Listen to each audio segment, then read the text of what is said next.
1996년 12월 15일 미국 메릴랜드주 볼티모어에서 한 남성이 체포된다. 연쇄적으로 13명을 죽인 혐의로 체포된 그는 경찰에 의해 집중 조사를 받게 되었고 곧 믿기 힘든 그의 식인풍습의 과정이 낱낱이 밝혀진다.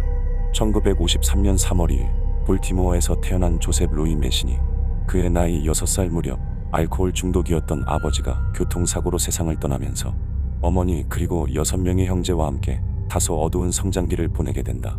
그리고 이때부터 조셉은 사실과 허구를 구분하지 못하는 듯 없는 사실을 지어내 말하거나 실제 사실을 기억하지 못하는 모습을 자주 보이기 시작했는데, 그러던 1973년 조셉이 군대에 입대를 하게 되면서 그의 인생은 큰 전환점을 맞게 된다. 또한 군 입대 후에도 그의 정신적 문제는 계속되었는데, 실제로 그는 입대 후 독일에서 잠시 복무한 것이 해외 파병 기록의 전부였지만 본인 스스로는 자신이 베트남에서 복무를 했다고 여기고 있었고, 동시에 이 시기에 그는 헤로인 등 각종 약물을 즐기며 점점 중독이 되어가고 있었다. 군제대 후 줄곧 트럭 운전사로 일을 하던 그는 자신의 여자친구 그리고 그의 아들과 함께 볼티모어에 거주하고 있었는데, 그러던 1994년의 어느 날 장거리 업무를 마치고 집으로 돌아온 조셉은 집에 여자친구와 그녀의 아들이 없는 것을 보고는 그녀가 평소 약물 거래로 관계가 있던 다른 남자와 도망간 것이라고 생각해 분노하기 시작한다. 그 길로 조셉은 당장 그들을 찾아 나섰고 평소 약을 사고 팔던 몇몇 개의 다리 밑을 찾아가 그곳에 있는 노숙자들에게 행방을 묻기 시작하는데, 이때 그는 여자친구의 행방을 알고 있을 것이라고 생각한 노숙자들이 본인의 뜻대로 말을 해주지 않자 미리 챙겨간 도끼를 이용해 2명의 노숙자를 공격한다. 또한 주변에서 이 모습을 보고 있던 한 사람을 발견해 그에게도 공격을 가하였고, 그렇게 그는 3사람에 대한 살인 혐의로 경찰에 체포되어 약 1년 반 동안 수감된 채 조사를 받게 되는데, 사실 그는 이 일이 발생하기 얼마 전 한 여성을 살해한 뒤 자신이 일하던 공장 인근에 묻어두었다가 약 6개월 후 다시 그를 꺼내어 이상한 행위를 하는 등 정상적이지 않은 모습을 보인 적이 있었다. 더욱이 이 시기에 그는 범죄를 일종의 스포츠로 인식하고 있어 굉장히 위험한 상태였지만, 이를 알 리 없던 경찰은 앞선 노숙자 사건에 대해 증거 불충분을 이유로 무죄를 선고하였고, 그렇게 조셉은 다시 세상 밖으로 나오게 된다. 감옥에서 풀려난 직후부터 다시 시작된 여자친구에 대한 수색은 곧 추가 범죄로 이어졌고, 이로 인해 2명의 성노동자를 비롯해 몇몇의 사람이 조셉에게 일을 당하는 등 피해자는 점점 늘어가고 있었는데, 이때 그는 노숙자들을 단순히 강가해버렸던 앞선 사건과 달리 그들을 집으로 데려와 부분적으로 나누어 처리하는 등 전과 다른 치밀함을 보인다. 그런데 이 과정에서 조셉은 돼지고기와 함께 특별한 패티로 만들어 바베큐 가판대에서 판매하는 등 일반적인 상식으로는 이해할 수 없는 행동을 하였고, 이후에도 그는 주로 성노동자들을 대상으로 연쇄적인 범행을 이어간다. 그러던 1996년 조셉의 트럭에서 그와 함께 불법 약물을 하던 여성이 갑자기 강제로 관계를 맺으려고 하는 조셉의 폭력적인 행동에 트럭에서 탈출해 경찰에 이를 신고하게 되면서 완전 범죄로 끝날 것 같던 조셉의 범행은 전부 밝혀지게 된다. 경찰 조사에서 그는 모든 것을 체념한 듯 그간 자신이 벌인 범행을 전부 자백하였고, 총 10명이 넘는 사람을 죽였다고 말하며 그들을 처리한 과정에 대해 자세히 진술한다. 결국 그는 여러 혐의를 종합해 사형을 선고받았지만 2000년 7월 24일 최종적으로 가석방이 불가한 종신형으로 약간의 감형을 받게 되어 감옥 생활을 하던 중 2017년 8월 5일 자신의 감방 안에서 조용히 생을 마감하였다.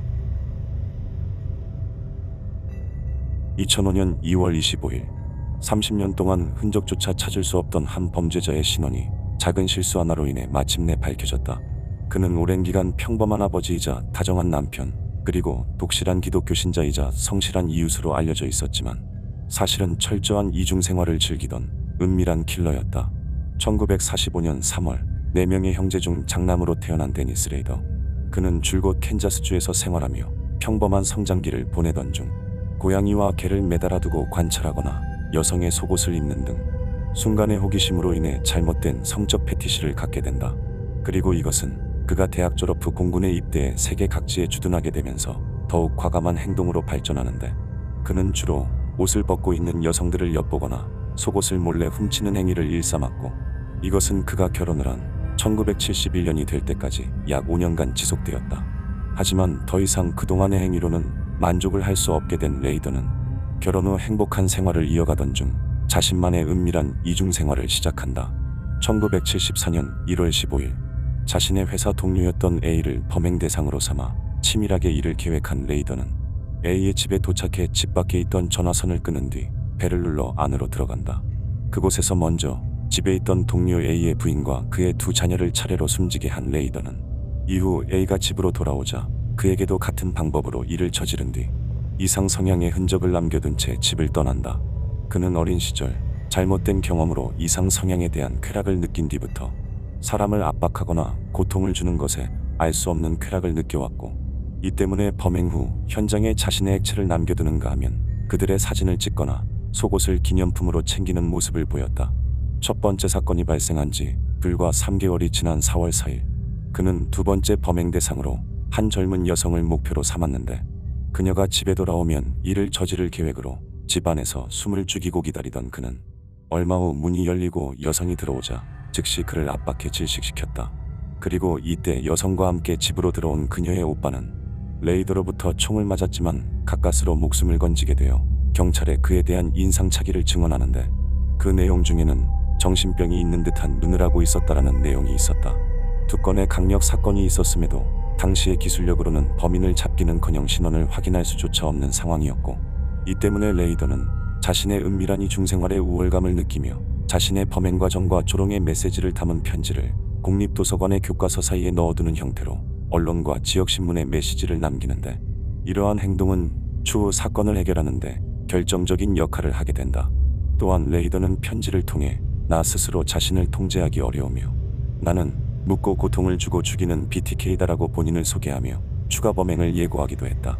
그로부터 3년이 지난 1977년 3월 3년간 잠잠하던 레이더는 한 집에 침입해 이전과 동일한 방법으로 여성을 숨지게 하였는데, 이후 같은 해 12월 25세 여성의 집에 침입해 일을 저지른 그는 이번에는 다소 이상한 행동을 보인다.